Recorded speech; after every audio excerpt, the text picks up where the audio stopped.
భారతదేశ వ్యాపారమే ప్రపంచ వ్యాపారం.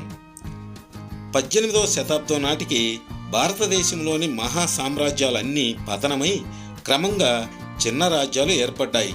అదే సమయంలో వర్తక వ్యాపారుల కోసం మన దేశానికి వచ్చిన ఆంగ్లేయులు ఇక్కడ రాజకీయాలను శాసించే స్థాయికి ఎదిగారు. దాదాపు దేశంలోని ప్రతి భాగంపై వారు అధికారం చెలాయించారు. నాటి ప్రజల ప్రధాన వృత్తి వ్యవసాయం. అది పాత పద్ధతుల్లోనే కొనసాగింది. ఆంగ్లేయులు స్థానిక వృత్తులను పూర్తిగా నాశనం చేయడంలో అనేక దేశీయ పరిశ్రమలు మూతపడ్డాయి. దీంతో ఆ పరిశ్రమల్లోని పనివారు, నిపుణులు జీవనోపాధి కోసం వ్యవసాయ కూలీలుగా మారారు. ఫలితంగా ఎక్కువ భూమి సాగులోకి వచ్చింది. సాంప్రదాయంగా పండించే ఆహార ధాన్యాల కంటే వాణిజ్య పంటలైన పత్తి, పొగాకు, నూనె గింజలు మొదలైన వాటిని ఎక్కువగా సాగు చేశారు. నీటిపారుదలకు చెరువులు, బావులే ప్రధాన ఆధారాలు. నదీ జలాల సౌకర్యం చాలా పరిమితంగా ఉండేది. 19వ శతాబ్దం మధ్య భాగం వరకు ఆంగ్లేయులు నీటిపారుదల కోసం నదులపై ఆనకట్టలు నిర్మించాలని ఆలోచించలేదు. వర్షాభావ పరిస్థితుల కారణంగా దేశంలో అనేక ప్రాంతాల్లో తరచూ కరువులు సంభవించేవి. అంటువ్యాధులు కూడా ఎక్కువగా ప్రబలేవి. 1769 నుండి 70ల్లో బెంగాల్లో సంభవించిన కరువు కారణంగా అక్కడి మొత్తం జనాభాలో 3వ వంతు మరణించినట్లు, సాగు భూముల్లో 3వ వంతు బీడు పెట్టినట్లు నాటి చారిత్రక ఆధారాల ద్వారా తెలుస్తుంది. దీని ద్వారా ఆ ప్రాంతంలో జనాభా చాలా తక్కువగా ఉండేది. మొత్తం సాంఘిక వ్యవస్థనే అది దెబ్బతీసింది. 19వ శతాబ్దంలో కరువులు ఇంకా ఎక్కువగా సంభవించాయి. 1883లో బ్రిటిష్ ప్రభుత్వం మొదటి కరువు చట్టాన్ని రూపొందించింది. ఇలాంటి విపత్తుల్లోనూ రైతుల నుంచి కంపెనీ అధికారులు, స్థానిక పెత్తందారులు, జమీందారులు భూమి శిస్తు వసూలు చేసేవారు. 1793లో నాటి బెంగాల్ గవర్నర్ జనరల్ కార్న్వాలిస్ శాశ్వత శిస్తు విధానాన్ని ప్రవేశపెట్టాడు. ఇది మొదట్లో బెంగాల్కే పరిమితమైంది. తర్వాత దీన్ని 1802 నుంచి 5 వరకు మద్రాసు రాష్ట్రంలోని ఉత్తర సర్కారులకు విస్తరించారు. ఈ విధానంలో పాత జమీందారులను తొలగించి వారి స్థానంలో పన్ను వసూలు చేసేందుకు కొత్త వారిని నియమించారు. ఈ వర్గం ఆంగ్లేయులకు సన్నిహితంగా ఉండేది. వీరంతా రైతు క్షేమంపై కాకుండా కేవలం పన్ను వసూలుపై మాత్రమే తమ దృష్టి కేంద్రీకరించారు. ఈ విధానం రైతులకు ఎలాంటి లాభాన్ని చేకూర్చపోగా కొత్త సమస్యలను తెచ్చిపెట్టింది. సాగు చేసి భూమిపై హక్కు సంబంధిత పన్ను వసూలు అధికారికి ఉండేది. సాధారణంగా రైతులకు ఉండే అనుభవ హక్కులు కూడా వారికే కల్పించలేదు. రైతులకు, పన్ను వసూలు అధికారులకు మధ్య ఎలాంటి వ్యక్తిగత సంబంధం ఉండేది కాదు. సంవత్సరిక చెల్లింపులు ఎల్లకాలానికి ఒకేసారి నిర్ణయించేవారు. ఇలా వసూలు చేసిన శిస్తులో ప్రభుత్వానికి కొంత చెల్లించి మిగిలింది తమ మధ్య ఉంచుకునేవారు. ఇది రైతులపై తీవ్ర ప్రభావాన్ని చూపించింది. సర్ థామస్ మన్రో 1827 నుంచి 27 మధ్య మద్రాసు రాష్ట్ర గవర్నర్గా ఉన్నారు. ఈ సమయంలో అతడు రైతువారీ విధానాన్ని మద్రాసులో ప్రవేశపెట్టాడు. ఈ విధానంలో భూమి శిస్తు నిర్ణయం నేరుగా రైతుతో లేదా సాగుబడిదారుతో జరుగుతుంది. ఇది శాశ్వతంగా కాకుండా కొంతకాలానికి మాత్రమే వర్తిస్తుంది. ఇదే రైతువారీ విధానంలో ముఖ్య అంశం. 18వ శతాబ్దంలో ఎడతెరిపి లేకుండా యుద్ధాలు జరిగినప్పటికీ ఆ ఫలితం వల్ల ఆర్థిక రంగంలో ఉత్పత్తి తగ్గలేదు.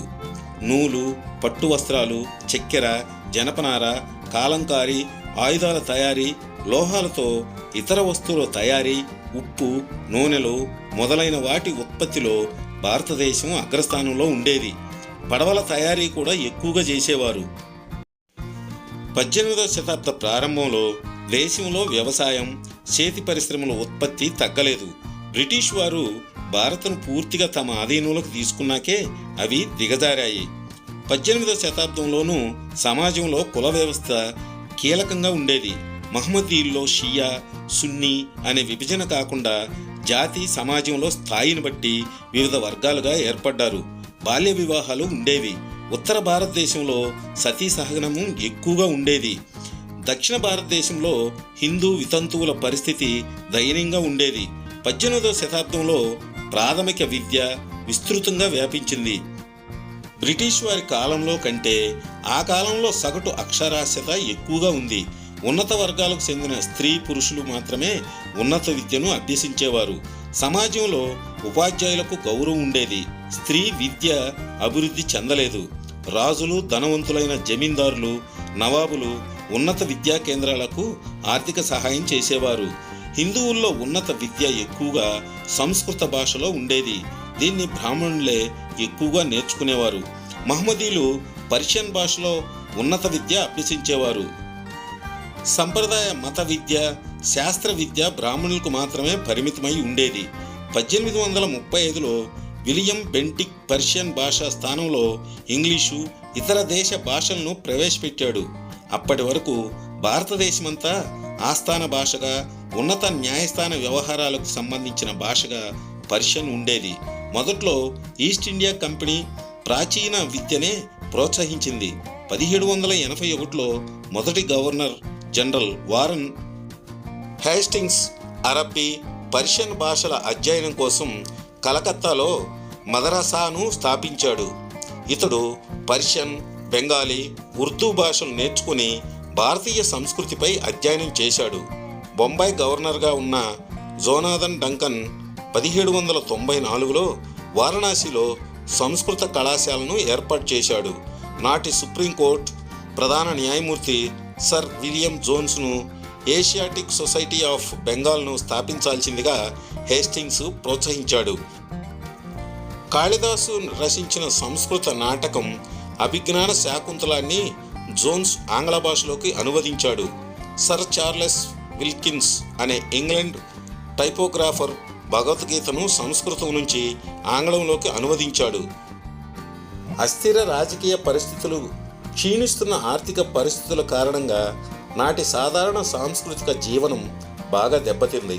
సంస్కృతి అభివృద్ధి పోషణకు రాజుల వద్ద ఆర్థిక స్తోమత లేకుండా పోయింది. దీంతో సాధారణ సాంస్కృతిక జీవనంలో ఎలాంటి అభివృద్ధి లేక క్రమంగా క్షీణించిపోయింది. మహాస్థపతులు, మహాశిల్పులకు ఆదరణ దక్కలేదు. చిత్రలేఖనం, సంగీతం మొదలైన ఇతర కళల పరిస్థితి కూడా ఇలానే ఉంది. ముస్లిం కళలు కూడా ఇలాంటి పరిస్థితులనే ఎదుర్కొన్నాయి. మొఘలుల కాలంలో ఒక ఉన్నత స్థితికి చేరిన ముస్లిం సంస్కృతి క్రమంగా దిగజారింది. సరైన ఆదరణ లభించక ముస్లిం కవులు, కళాకారులు ఎంతో నష్టపోయారు. సంస్థానాధీశులు, జమీందారులు మొదలైన వారు కళల ప్రోత్సాహానికి కాకుండా విదేశీ వస్తువులు, గుర్రాలు, ద్రాక్షరసాలు మొదలైన వాటి గురించి తెలుసుకోవడానికి ఎక్కువ ప్రాధాన్యం ఇచ్చారు. పెద్ద సౌధ నిర్మాణ సాంప్రదాయం దక్షిణ భారతదేశంలో మాత్రమే కొనసాగింది. చిత్రకళా సాంప్రదాయాలు రాజపుత్రుల రాజ్యాల్లో, హిమాలయ పర్వత చర్యల్లోని కొన్ని చిన్న సంస్థానాల్లో కొనసాగాయి. మత, మేధా సంబద్ధ విషయాల్లోనూ ఇలాంటి పరిస్థితులే నెలకొన్నాయి. హిందూ మతంలో 15 నుంచి 17వ శతాబ్దంలో వచ్చిన భక్తి ఉద్యమం లాంటి మత ఉద్యమం లేదా నూతన తత్వ సాంప్రదాయం ఈ కాలంలో రాలేదు. వివిధ మత భావ సమ్మేళన ఉద్యమాలైన గురునానక్, సిక్కు మతం, కబీర్ యుద్ధ సంబంధ వ్యవస్థలుగా లేదా శాంతి వృత్తితో కూడిన వ్యవస్థలుగా మారాయి. అవి కాలక్రమంలో కొత్త వర్ణాలుగా రూపొందాయి. భారతదేశ వ్యాపారమే ప్రపంచ వ్యాపారం. అది ఫ్రెండ్స్, ఇంకో స్టోరీని మళ్ళీ కలుద్దాం. అప్పటి వరకు సబ్స్క్రైబ్ చేయండి, షేర్ చేయండి, లైక్ చేయండి, కామెంట్ చేయండి. Bye bye.